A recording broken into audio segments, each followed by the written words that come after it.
This is the Nick Will Talk About Anything podcast. It's been a little while, and so I'm glad to be back here in the studio. Today I've got a guest that I met just not even a week ago, Enarxis Fernandez, and just a very interesting story. Got to sit across the table with him, and I said, could you please sit in the studio with me and be in my podcast? So without further ado, Enarxis, welcome. Thank you. Glad to have you here. Yeah.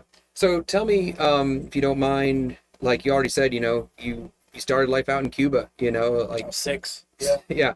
So what do you remember of Cuba? And then maybe like talk about how you guys ended up in the States. I remember a couple places where I lived kind of vaguely, something in Havana here and there. A couple memories of my dad, like playing with me here and there. Yeah. But other than that, I don't remember too much. Okay. Sure. Things that happened. I came out 6 years old. So we came here. So our trip was just weird. So my family was, I had an uncle, a third uncle, something like that. Okay. And he used to work for Noriega. Wow. So yeah, the story has it that he paid a lot of money to get us out illegally on an airplane. Okay. To Costa Rica. Okay. From Costa Rica, the Panamanian, I do remember this, the Pan American government met us there. Okay. What was their interest? Like, why did they meet you there? Noriega's from Panama. Oh, I got you. Right. So they brought us to Panama, drove us to Panama from Costa Rica. Yeah. Drove us there. Yeah. We spent, I don't know, a couple weeks. Well, those are bordering countries, right? Or maybe. Pretty close. Yeah, like maybe pretty close. Close enough. Yeah. Yeah. I'm trying to look at the map in my brain, and I can't quite picture. Panama, I think down we're here, real close. Costa Rica, Yeah. area. Pretty close. So we get there a couple weeks. I remember being in a hotel. I do remember that. And then from there, we came. They put us on a plane illegally as could be. Yeah. And dropped us off in Miami. Okay. So when we got to Miami, we're like, hey, here we are. Here's who we are. They've never seen that before. But just Peter Pan kids. They're used to like boats or whatever. And not even Marielle like a year back, but that's about it. Yeah. So they said, well, we have to try to do things the right way. We have my uncle and my grandfather was here. They were already here. Okay. Yeah. So we went Cuban born, but no. Okay, they were here. Gotcha. So they basically got some stuff going, and they made the deal was made here and there, wherever, to deport us. I don't know why not Panama, because that's where we came from. Right. So they deported us to Costa Rica. We couldn't go to Cuba because of public asylum. Sure. My political asylum. My mother was military. Okay. So they couldn't. We left illegally. And now was your father Cuban? Yeah. Okay, your father was Cuban. But he stayed in Cuba. Yeah. Gotcha. So they basically deported us to Costa Rica, where we spent a year. Okay. We got our Were you just like ready. San Jose, or did you move around a little bit? Yeah, like pretty much there. I mean, yeah. Yeah, and then basically we stayed there a year. Okay. And then got all our papers ready. Yeah. My grandfather, my uncle, and some people they knew here and stuff like that. And then a year later, we came to the United States. You remember much about Costa Rica? I remember going to the marketplace, and it was like on the street. Yeah. What do they call like barrios or something? Yeah, they something have like just like kind of little neighborhoods. Every neighborhood has its own little market, and we lived in a house, had a dog. Yeah. Had a friend there. Right. I don't remember. Yeah. Then came here and then went to Fort Lauderdale. Obviously, to my grandmother's house. Obviously, both countries speak Spanish, but I mean, like, did you find, you're 6, kindergarten, first grader age, did you find, it's easy to like talk with the other kids, make friends? I mean, you said you have one friend there. I mean, was there any like dialect or different sometimes? He was like my friend. I mean, gotcha. I made friends at school. But yeah, but I mean, was it easy enough to fit in, or did they like, hey, there's something different about this guy? I mean, did they know? I remember. Yeah, kids are usually pretty adaptable about stuff. They just don't care. You know what I mean? It's like some of that gets, I don't know, it's taught to us or bred into us somehow. We just absorb but kids are usually pretty like, they just don't care. I mean, I remember, like, again, my daughter's 5, and I actually was curious when she would start actually like noticing that there's kids that have a different skin color, because she didn't seem to notice that. And I'd heard somebody talking about that with their kid, and they're like, he was trying to ask about this one particular girl, and he said something about, no, it's that little black girl, and his daughter was confused because she was thinking the shirt color somebody was wearing that day, and so they were talking about the opposite thing, and I remember hearing that when I was young, and I thought, yeah, kids just don't pick up on that. They just don't even, it doesn't matter, you know? No, And so then my kids have never asked me. it's adults that Why are is she black? exactly. And so I've been curious to see if my daughter picks up on any of that with anyone, and I don't want to plant that seed in her head, like, because I don't think that should matter. You know what I'm saying? Like, who cares? You know, like what I care more about is your They don't story and care. how are you living your life. And so she still doesn't seem to have any indication there's anybody. The kids What don't we care. think it, what we try to say, oh, there's a difference. She doesn't see as a difference, and I think that's so, you know, sweet how innocent that is. But shouldn't we all be that way? You know? We lose it. Yeah. We lose all that. We should learn Yeah. more from children, but we lose all that.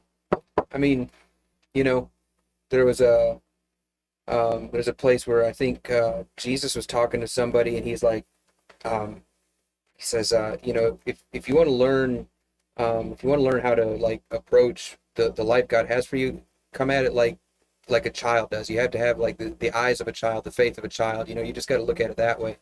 And I think about that, and I'm like, we get so screwed up with so many things in life when we think we're so smart, we think we know so much, we think we're like, okay, Think it. yeah, and we overthink it, and it's just like, how would my 5-year-old look at We this ask situation? questions. Yeah. We ask questions. Yeah. You know, we ask questions. Kids don't ask that. They ask questions, but to some things It's they always don't. why, you know, But why? to some things they don't. Yeah, You know, that's just the way it is. exactly. You know, like, you know, if this happens this way, I guess they only ask questions to a point. Yeah, and I'm not sure. I mean, I guess every kid hits that stage a little differently. You know, I always heard it was 3-year-olds always ask why, like why that, you know, just every question is followed up with another, well, why? And now at 5 years old, my daughter started asking why about everything, and I'm like, oh, this is annoying, you know.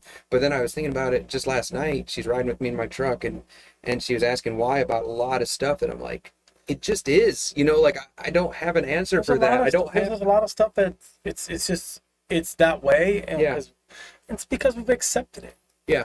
There's a lot of whys, but it's why it's accepted. You know, Yeah. it's accepted. That's the way it is. And if you don't like it, there's a power above you. There's the government or Sure. whatever.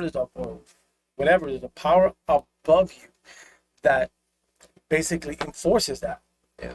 And they have the power to make your life crazy or take it away, whatever it might be. It's just like, why do you pay taxes? Well, we have to fix the roads. Okay, why? Yeah. They didn't fix them in 1400. Right? We're gonna fix them now. Okay, Are we though? why? Yeah. What do you mean why? Yeah, why? You can always ask why. Yeah. You can always ask why until someone says, "I'm not asking why anymore." Yeah. Well, and That's it. that's one of the things that I wanted to be careful not to do, is to just get fed up and say, stop asking why, because I actually want her to ask why. Like, I want her to be able to come to certain situations in life, like if she sees some type of injustice or some type of, you know, somebody being mistreated by another person, I want her to say, why are you doing that? You know, like I want to find ways to encourage that in her, to say, like, okay, as you grow up, there's going to be situations where somebody has to ask why. That's it. It's depending on the situation. Yeah. Because For asking sure. why could really get you in trouble. Well, I mean, in Cuba, if you were still there, you ask why about too many things, you might get thrown in jail. You don't have or to ask worse. too many things. That's why. Yeah. Once. Just once. Yeah, it's just once. Yeah, but Like, here, we'll show you why. but here, I mean, think about it. I mean, it's all about who you tick off. Yeah. I mean, Oh. somebody asked John F. Kennedy why. You sure he had a lot to say Uh-huh. until that happened. Yeah. Abraham Lincoln. I mean, you start touching on the wrong toes. You know. I mean, Yeah. you know, there's Well- a lot of, you know, there's a lot of whys and people just. I think it's all about how, you know, whose feet you step on. Yeah. Some feet you just don't. you don't step on. So what about Jimmy Hoffa. right? Yeah. What about like first of all, Jimmy Hoffa, do you think we'll ever find, Who's still looking for him? I don't know. It's I don't know. nobody. Conspiracy theorists Nobody. mostly. That's it. Everybody just likes to say that. I just said it, but I remember the last time I Googled, where's Jimmy? What was that, like 19, was it 70s? I don't even remember. 60s, 70s, something. Yeah, I can't even remember. Like, I know a lot about the story. For Nixon? Yeah. So here's the thing. I love like reading about or listening to conspiracy theories. Like, not the real crazy ones, although I will like there's flat earthers out there. I don't know if you heard about this, like people that believe the world is flat, not round, whatever. Right. Okay, like that's, you can do that. You can think that, believe that, whatever. But I love listening to these people because it's interesting to me, because at least these are folks that kind of see, like, they're looking at the other side of something, or they're not just they're not just accepting, like, here's the story. I mean, with anything. but you can get in trouble for Pushing asking why the pushing the issue. Like, I heard somebody talking recently about like Russia and the Ukraine, and they just, all they said was, yeah, but the Ukraine's a really corrupt country, right? And they got trashed for saying that. But it's like, but it is. I mean, they're almost as bad as Russia. There's like some world organization that like ranks governments, Like and they're horrible. everything. They're a horrible country when it comes to like the way the government runs, treats its people, corrupt banking practices, all this stuff. And they're just like, whatever, like, yeah, it is a humanitarian crisis. They should not have been invaded by Russia, blah, blah, blah. All that stuff is true. But why can't we ask the other questions? It's like, but can we also fix the Ukrainian, like, can we lean on them and say, hey, we'd be a lot more inclined to actually help you if you weren't such a corrupt government? Or if you do it, well, I mean, it all depends how you look at everything. Yeah. It all depends how you look at it. Like the Ukrainian government could just very easily say, yeah, why should I change my way? Right? Why do I have to have it your way? We don't have to do it like you guys do. Why? You Americans think you're so perfect, right? Why?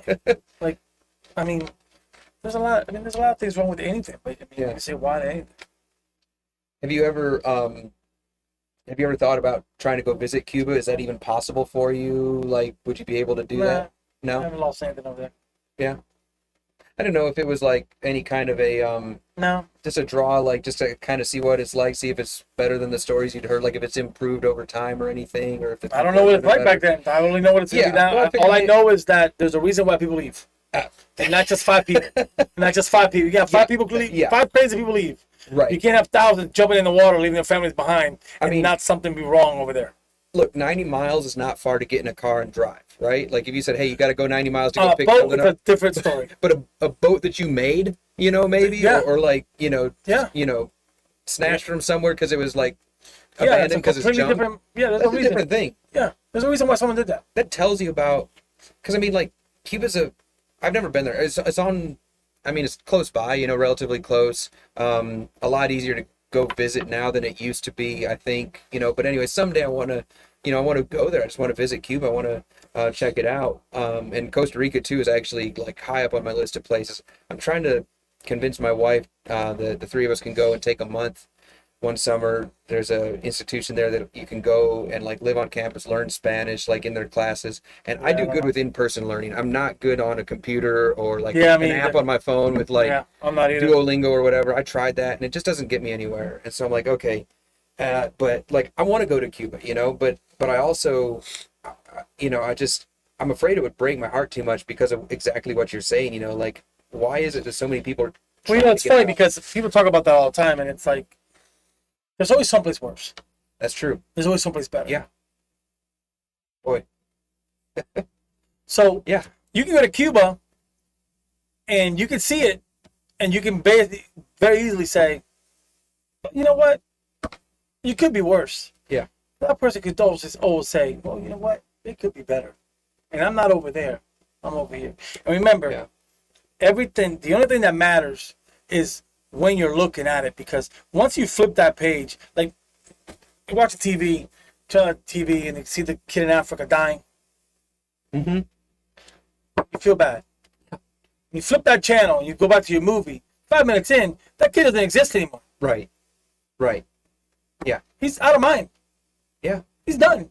Yeah. Doesn't matter because it ain't happening to you. And a lot of people, and I learned that. We'll talk about that. And I learned that when I was in prison. Yeah.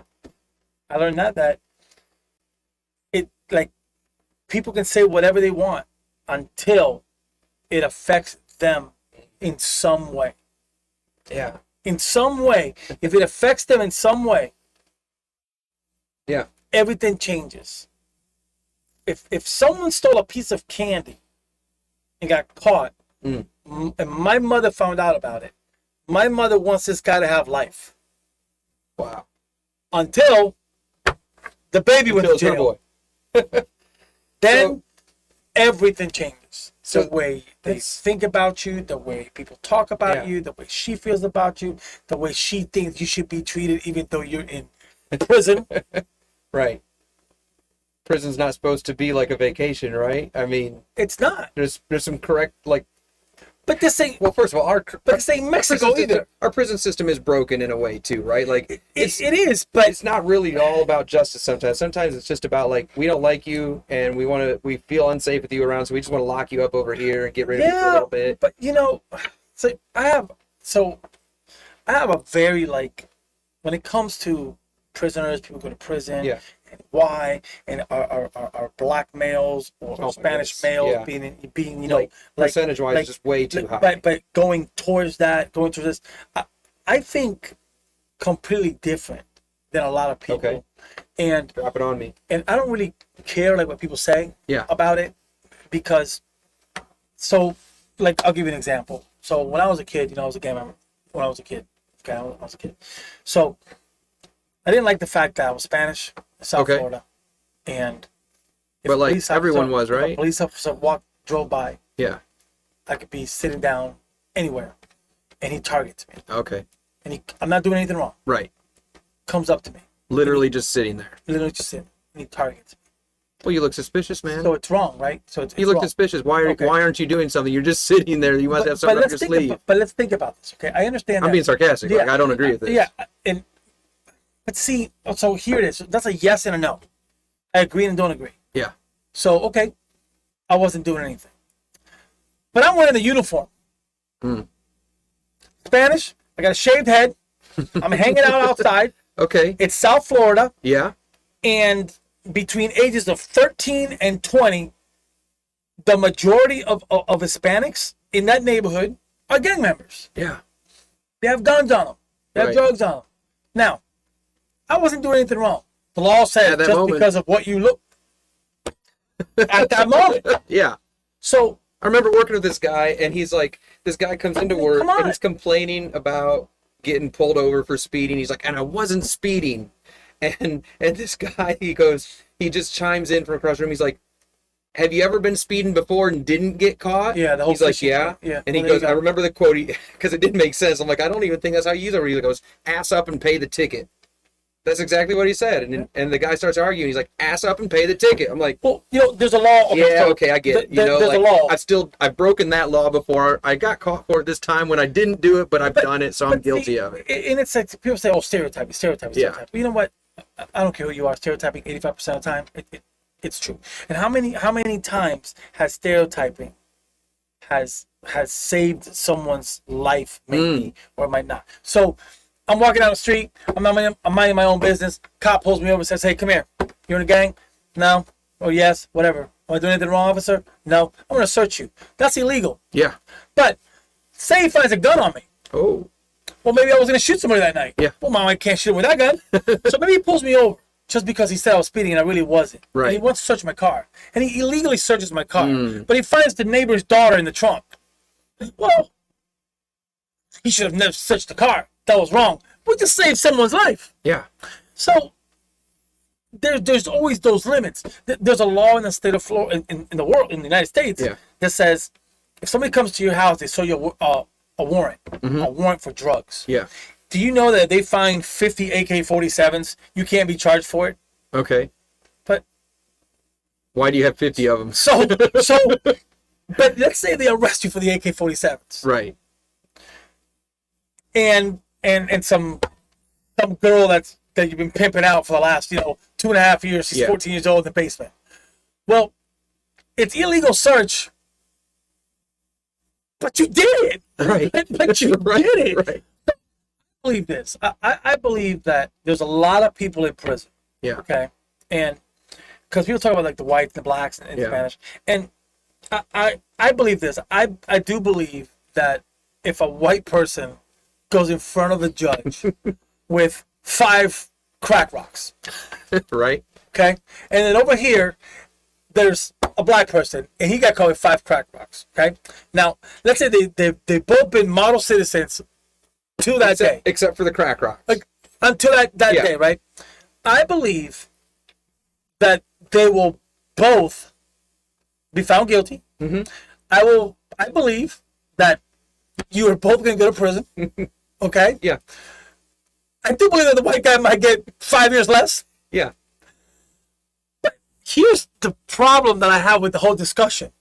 When I have a lot of black friends. Yeah, but why are you saying? I say, listen, are you arguing with me that the black man got more time because he's black? Because I would agree with you there. Yeah. Or are you arguing with me that the black man went to prison because he was black? Yeah. Which one are we arguing? No, he went to prison because he got caught with 5 rocks. Right. The fact that he got 20 more years than the other guy that was white is a completely different subject. Well, and so then that's it. To me, the bigger question than that even is, which one of those sentences is more justified? The 5 years or the 20 years or whatever the number? You know regardless of that. But I'm saying like that's the only injustice on that. It is. You're right though, absolutely right. But I mean, we've got to look at it as like, why are we sentencing one more harshly than the other? And then the question is, topic. Well, it is a different topic, but also like, okay, so using your scenario, you got this black guy, he does like 4 or 5 times as much time as the white guy does. Is he upset that he got 20 years, or is he upset that why didn't the other guy get as much as me? Like all of a sudden, it's almost like this, right? But now that's not the argument people want to argue. No, it's not. The argument people want to argue is there's a certain percentage more of blacks or Hispanics in prison than whites. Right. Okay, hold on a second. There's more because more break the law, or because it's more time. I think, what exactly are you arguing? A police officer walks into a house, okay? A man is beating up his wife, right? Yeah. Let's say it's a white couple. The police officer grabs the guy, hits him across the head one time to stop hitting his wife, okay? Now, let's turn it around. Comes back in. I don't think it was wrong for the police officer to hit the guy over the head to make him stop hitting the wife. Don't think so. Now, good guy walks in. Might be what he needs. Yeah, maybe. Yeah. Guy walks in. Police officer walks in. Black couple. Black man is beating up his wife. The police officer hits him 16 times. It's like Rodney King all over again, right here in this house. I got it. It was wrong that he hit him 16 times, but it wasn't wrong that he hit him. That's my point. Yeah. My point is, so he should have just hit him once, but just like he did this guy, or he should have hit the white guy 16 more times too. Regardless. Yeah. It's not. It's like. But also, it's not the offense. It's how it's done afterwards. Yeah. On a lot of things, on a lot of things. It happens with me at home every day with my kids. Well, why did you punish her for only 1 day when you punished me for 2 when we did the same exact thing? Yeah. And I think of it, I'm like, I don't know. You know what? Why I think so sometimes? Because I feel different today. I'm a little more upset today about because you guys have been pushing me. Got a flat tire. No, a flat tire. I'm a little more mad. So give me the extra day I've had up here. Yeah. And she drove me there, and to you, and you're paying the consequence. Yeah. It happens. But I mean, also there's the idea. I mean, there's this thing like those officers. Okay, so you said a lot of stereotypes. They exist for a reason most of the time. Most of the time. I mean, like I love people. I've gone through being a mild racist and then working my way out of that, and it's a long journey. And I'm mostly not. Like it still creeps up. We all have that. Like it's not. I see both. White people don't own racism. I see both fences on this thing. But like I've got a neighbor. I love this guy. Like we hang out and talk. I sit on his front porch with him. He's a black dude, and I will go over and I stop and talk to him one day and look in the back of his truck, and he's got a watermelon in there and like a bag of groceries. I'm like, there you go. It's hilarious to me, but I didn't think anything about it until he said something. Dave Chappelle says it. Dave Chappelle says it. Fried chicken. He's like, says it. He says, can you believe watermelon is going up to $15? I'm like, you paid $15 for that watermelon? He's like, no, but they had some that were. And I thought of this joke, and I'm like, I'm not going to say it to him, but it's just like, but that would be something. There's some things that I'm like, no matter what, I'm paying. Like I like driving, so I'm gonna pay $5 a gallon for gas, and I'm gonna complain about it, but I'm still gonna do it. And for me, it was just this like hilarious joke in my head that it's just like, it's $15. Like, did you buy it? Well, I bought it. But you see where society has this type exists, right? Yeah, I feel like watermelon. Like I do too, but look where society has this. Look. I mean, this is a perfect example. Okay, you asked this. I've asked these questions before, and I've asked them in a certain way, so people kind of remember. You get in trouble if you ask why in the wrong place. Exactly. So, no, it comes to that, and I say, okay, do you believe white, black, Spanish, Chinese, whatever you want to be? Do you believe that a racial slur A racial comment is basically you offending someone else based on their color, using a bad word. Like like N-word, whatever. maybe right now. You just said N-word. Right. I'm not gonna say it. Yeah. I got no problem saying cracker though. Yeah. But is cracker an offensive racial slur? Is it or not?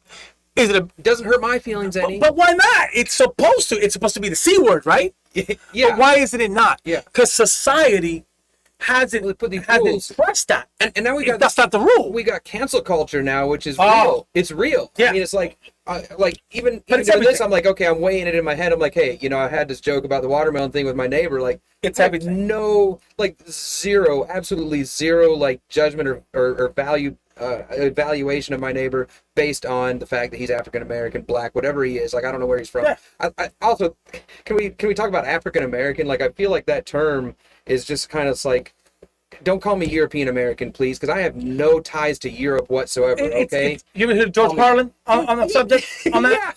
Yeah. On Richard Pryor and all that. I used to watch Stanford and Son. I used to watch On the Family, and nobody cares. But we're in a position where it's everything has to be so correct. Let's even get off about the race. Yeah. Now it's anything. Bald people having a problem now.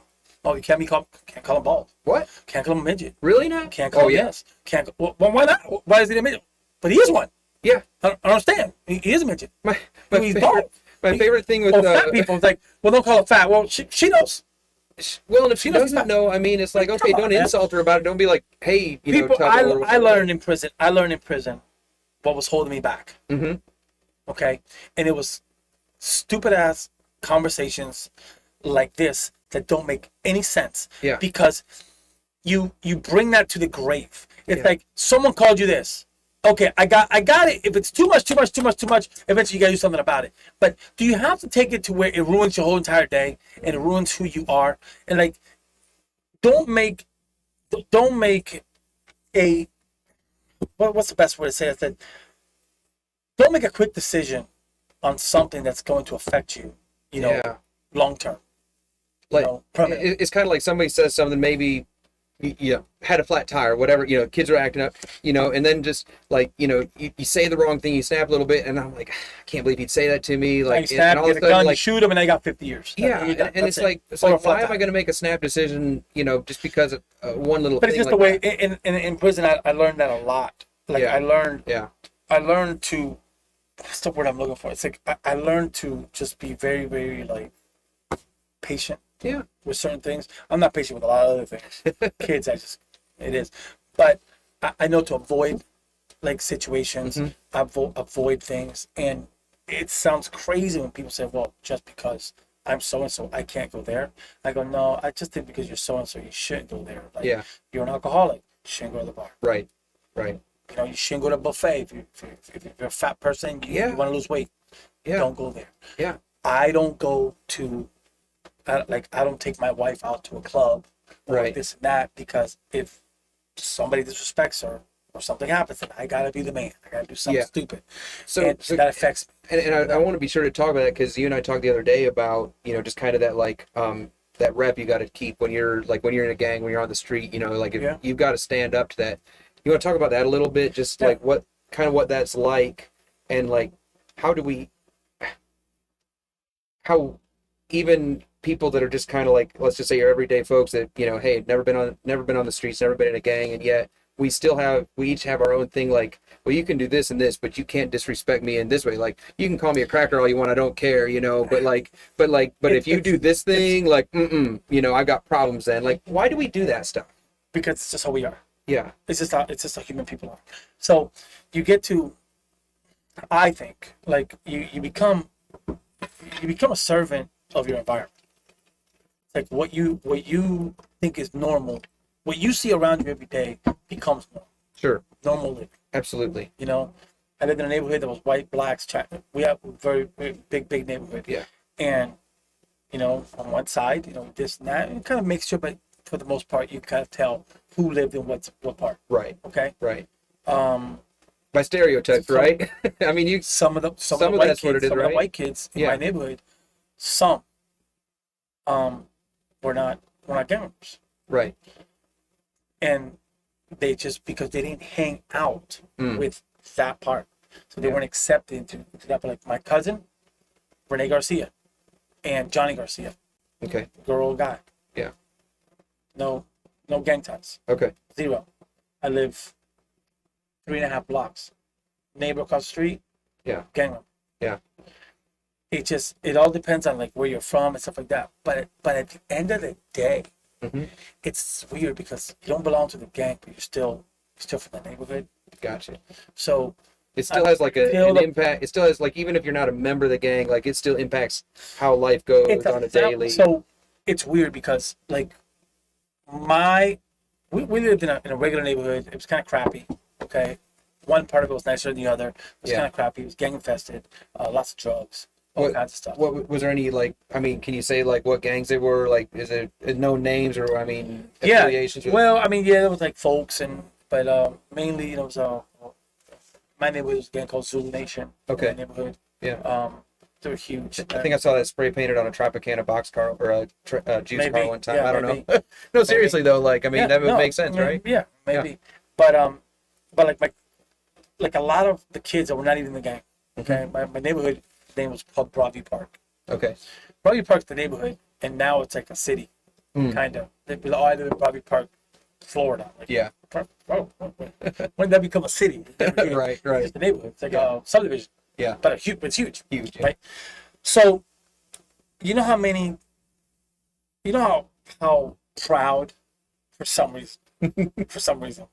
Like in LA, we're from Compton. Tremenda mierda. It really sucks. How many comedians make jokes about Compton? Yeah, Compton, man. I'm proud. They're proud to be from there. Yeah. How many kids in my neighborhood, no affiliation to gangs, went to college? Wow. Were proud to say at school, no, I live in Broadview. Yeah. Oh, you live in Broadview? Yeah. We live across the bridge. Yeah, I'm in Broadview. Mm-hmm. And then you go out there, and then all the guys from Broadview are there. All the girls from Broadview. They're not the greatest people, but you're from Broadview. So you're from Broadview. And it was just a proud thing to say. Yeah. You're from Broadview. It's home. You're from Broadview. I go to Broadview all the time. I go there, drive around. It's home. But it's like a proud feeling. And then you think about it, you're like, what am I proud of? I said, I haven't painted that thing. That thing is falling down. Yeah. That guy's still selling crack in the corner. I'm like, what am I proud of? Yeah. But you're like, I played baseball there, and my friends are here. And this is where I'm from. Yeah. I'm proud. I'm just proud. Sure. I'm just proud. And well, because I think it's probably because it was in whatever way it was. Maybe it's because you played by the rules. Maybe it's because you're part of the gang, but you were accepted. I think a lot of it is we're proud because these people accept us. Whatever the defining these people thing is, whatever it was, like these are my people, and like this is what I know, and so I'm proud to have like a tribe. I'm proud to have a group that I can call my folks. But at the end of the day, the people from outside the neighborhood, they saw you differently, right, than inside. Like, right. You could be like, everybody in your neighborhood could be like, he's just a little worm. They might not even like you. Mm-hmm. But because you live in Broadview, everybody else around has this aura around you, like, yeah, he's from Broadview. He's like, it's Broadview. But you're really nothing. But the outside circle sees it differently. Yeah. You know what I mean? Like, I was talking to my brother with this a couple of days ago, and it's the misconception. It's like when you want your kids to grow up to be doctors and lawyers. That's what everybody says, right? Not every doctor and lawyer is rich. Right. And my brother's like, no, I got a couple clients that are lawyers, and they're not doing good. But the assumption the society has is, be a doctor and a lawyer, so you don't have to worry about everything. A lot of lawyers out there driving Toyota Corollas. Right. Okay, right. And not every doctor makes 355. Not everybody's who do we house her? If you are a doctor, especially certain things like if you're delivering babies or something, like your medical insurance. I've heard some of those are their insurance is between like $500,000 and $1 million a year. It's because there's so much liability. Like if you do something wrong and a kid is born with like a some type of injury or problem, then all of a sudden they're like, well, let's sue the doctor. They must have done something wrong in the delivery. It's like maybe you didn't push hard enough when I said to put. You know what I mean? Whatever. It's like all of a sudden it's like, oh, that's why this costs so much. It's because of all these lawsuits that are like insane. But we don't know because we're not in that field. No, and I've got a friend that's a personal injury attorney, and he's actually got he's got a good conscience. Like he's a good guy. And so we were talking about that, and I joke with him about, like, yeah, I mean, he knows what his profession's reputation is, and he says, I said something like, there's that McDonald's case with like the coffee, where the lady had like spilled some and it burned her and everything. Yeah. And he's like, no, that was a legit case. It was. Us explaining it. It really was. They cranked up the thermostat. I'm in the restaurant business. I went in a little deeper. Yeah. And what people do. Researched it. Yeah. Right? Okay. So why did this happen? How could this really have happened? Yeah. Oh, and but people don't coffee do that. At like 200 and something degrees, like 205 or something like that, and it's supposed to be 180 because that puts more coffee smell out in the lobby, and people are going to be like, I want coffee all of a sudden. I smell coffee. Right. And so they're serving it like this, and it just, burned the crap out of her. And it's like, it was a legit case because he says, without that lawsuit, they're still going to keep doing that. And how many other people got burned maybe in a minor way, but like, they can't keep doing that. There's got to be something to hold them accountable, and that lawsuit is what did that. And so he says, there's some cases where that's got to hold someone accountable. She's trying to sell her out of court. Yeah, right. She wasn't like just... She's trying to sell her out. Yeah. And McDonald's like, no. Okay, we'll go all the way with it. Right. But nothing is always what it seems. Right. And right. then what people think, and like I'm telling you, prison. So I believe. How'd you end up there? Like what's going on? Like how'd you end up? So I was charged. So I was charged with conspiracy to commit premeditated murder. Okay. Conspiracy to commit. So like you're not the guy. You're just the guy. Right. Something like that. So, I mean, and a lot of people when they read that, they're like, oh my. Like, oh, he's a terrible guy. So there's another crime that I have on there, which is the same put together, and it's called the way it's spelled out there. It's shooting a deadly air missile into an occupied dwelling. Wait, that's what it says. A deadly air missile. Yes, shooting an airly. When I think of a missile, I think of like Tomahawk. That's what everybody like an F-18 or whatever. That's what everybody does. Right. But shooting a deadly air missile means. It could be like a blow dart. This. Yeah. And I go outside and I throw it here. So it could be a rock, a softball, a golf. It could be anything. It's called a deadly air missile because it's going through the air. Because it's not even a projectile. It's been missiled to you, and this is a dwelling. And at that time, the dwelling was occupied. So. I have a friend that she got arrested in, I think it was in Texas. She protested a lot of stuff, one of these like they want to cut these trees down. I got to go chain myself to them or whatever, that sort of thing. But she's got a good heart, and I didn't agree with everything she did, but it's like, whatever. So she got arrested. I'm like, what did they charge you with? And she's like, criminal mischief. Right. Yeah, I got caught for that. Like criminal mischief. At a building. And I got criminal mischief. Yeah. That's a misdemeanor. Right. That's all it was. Yeah, it was misdemeanor, criminal mischief. But the name on certain things. Yeah. This like administrative assistants. Right. Secretary. Yeah. I'm in the restaurant business. I told one kid one time, he was like 19 years old. I'll never forget it. I said, hey, you're doing a great job. He was a dishwasher. Yeah. I said, we're gonna make you we'll make you promote you DMO. Okay. Okay, he said, okay, DMO, yeah, okay. Yeah. Hey, what does that pay? What's it pay the same? What is it? Dish machine operator. Dish machine operator. Yeah. But the words on some of these crimes that people have, like, right. Until you meet me, like, I've had problems getting jobs. I've had problems getting an apartment or anything, because when they read that, I always put on that. I can explain why I read a letter. Yeah. Because, and I always tell people, say, think about this, okay?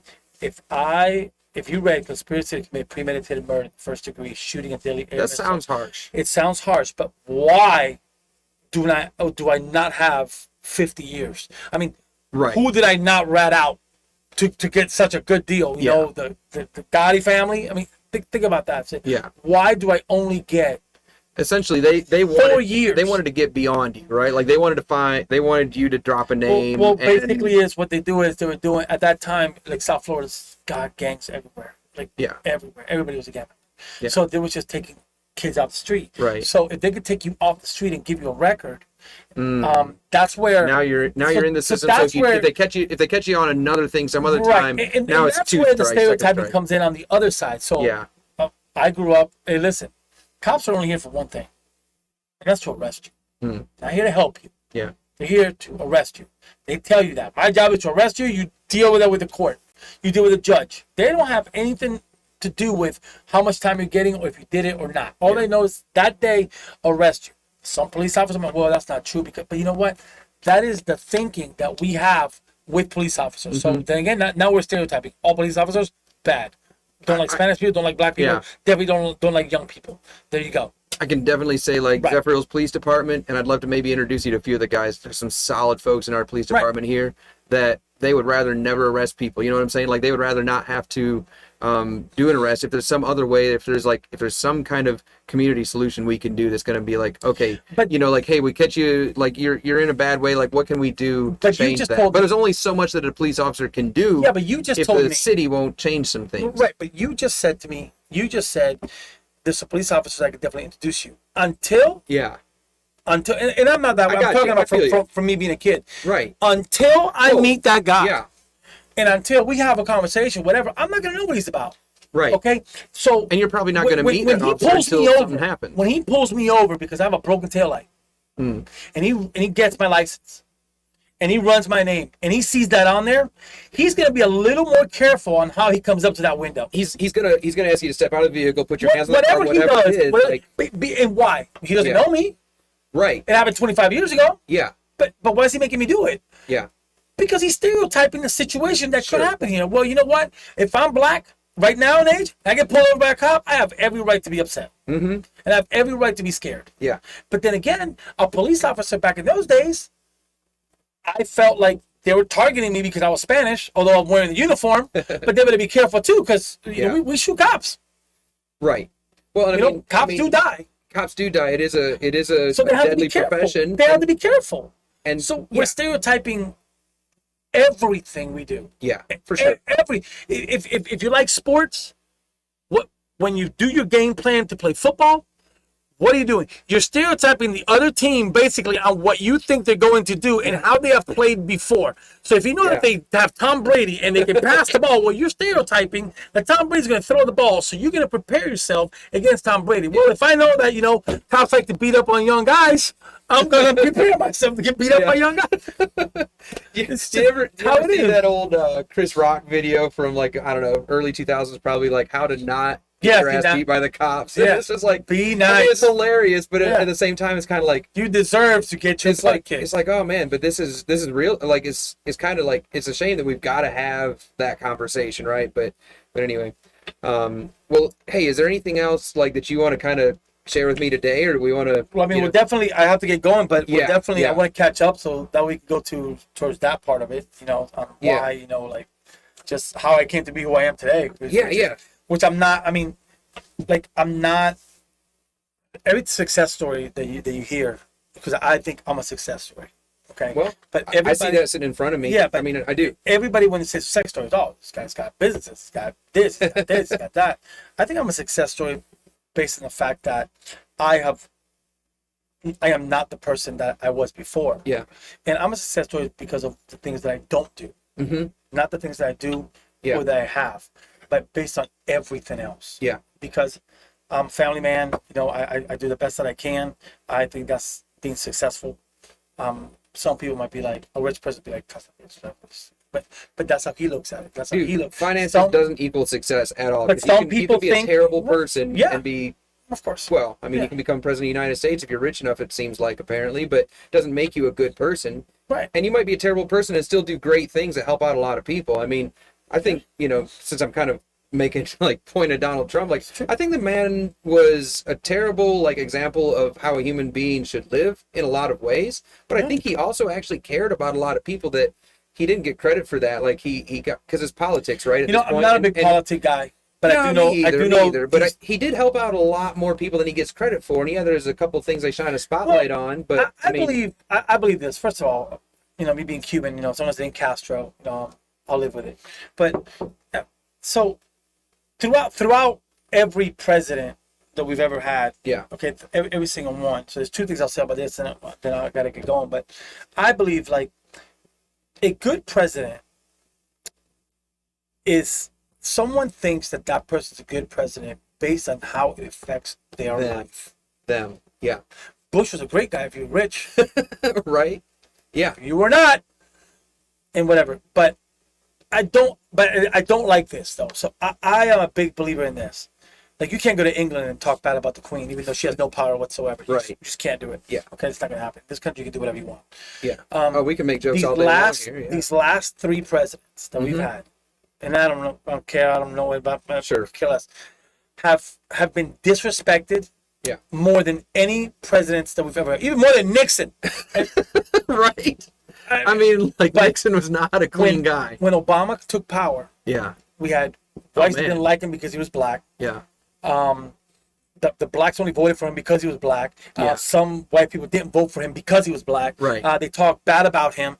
He got a lot of crap thrown at him. Okay, but then it was social media blast on Obama. Then Trump came. Okay, social media on blast on him too. Now we have Biden. And to be fair, like, Trump should have just stayed off of Twitter, okay? He fed that, like, he was throwing hate on the fire. He had a lot of fun. He did, though. He sure did. I picture him sitting on a toilet, though, like, exactly. phone, like, Twitter, tweet. My point I'm trying to make is, this is still, at the end of the day, like, you go to work, that's your boss. You don't go on Facebook and blast him, right? Right. So why do you do it to the leader of the country, no matter how good he is? And I understand you can say certain things, but they would just blast all 3. Yeah. And I believe this. I believe that all 3 did not get a fair shake to any of it. Sure. Because of the society that we are. Yeah. And what we can say and what we can't say. Because they say freedom of speech. Well, freedom of speech doesn't go so far. You still can't say bombing an airplane. Right. But freedom of speech, well, not right now. Yeah. Freedom of speech, but follow sub there's rule always B. buts. And when people say, well, you can't change the Constitution. I say, well, let me ask you a question. Can you change the Constitution? No, you cannot. But why are there 27 amendments? Yeah, you can't. You know what an amendment is? Here's how it works. I don't like that law. Get enough people to say, we're going to do an amendment. Let's amendment. Boom, done. The law's over. Like, me being a convicted felon. by the Supreme Court, so we got to make sure we snag the Supreme Court. Me being a convicted felon. Yeah. Okay, me being a convicted felon. Everybody's all sore about, the Second Amendment and right to bear arms, right? Right. Okay, show me there where it says that a convicted felon cannot have a gun. Yeah. In fact, they all had guns, and everybody was going to jail. Jesus went to jail. Right. They all went to jail. So show me where it says you can't have a gun. Yeah. No, what they did was they took my constitutional right, according to you, and made a law that said if I was convicted. Now, where does it say they have to be 18 years old? 12-year-olds were having guns back then. Where does it say that? Oh, I got it. They made an amendment, and they made a law, and they took my constitutional right to own a gun to do this. So they can change whatever they want. It's just who wants to do it, who wants to do it. Yeah. Well, and not only that, but hand in hand with that is the right or freedom to vote. I mean, the ability to vote. Like if you're a convicted felon, they're like, we don't trust you to help make decisions for the well-being of this country anymore, so you don't get to say. Well, in Florida they do now. Yeah, but not everywhere. Not everywhere. Yeah. That's right. And so, and I'm glad about that. I mean, I've I run a lawn service. I've worked with a lot of. It's just very. It's very like people say you can't do this, but you can do it. Yeah. And there's a lot of things that can be done that can't be done, but it is. Yeah. But well, hey, listen. Thanks for being here. No problem. And we'll continue this. Thanks for sharing freely. Some of your story. That's some, personal stuff, and I appreciate that. And I look forward to, checking in with you another time and maybe continuing the conversation. I think you got some wisdom and insights to us. So. Yep. Right on. Okay. All right. Appreciate it. No problem. Thank you, man.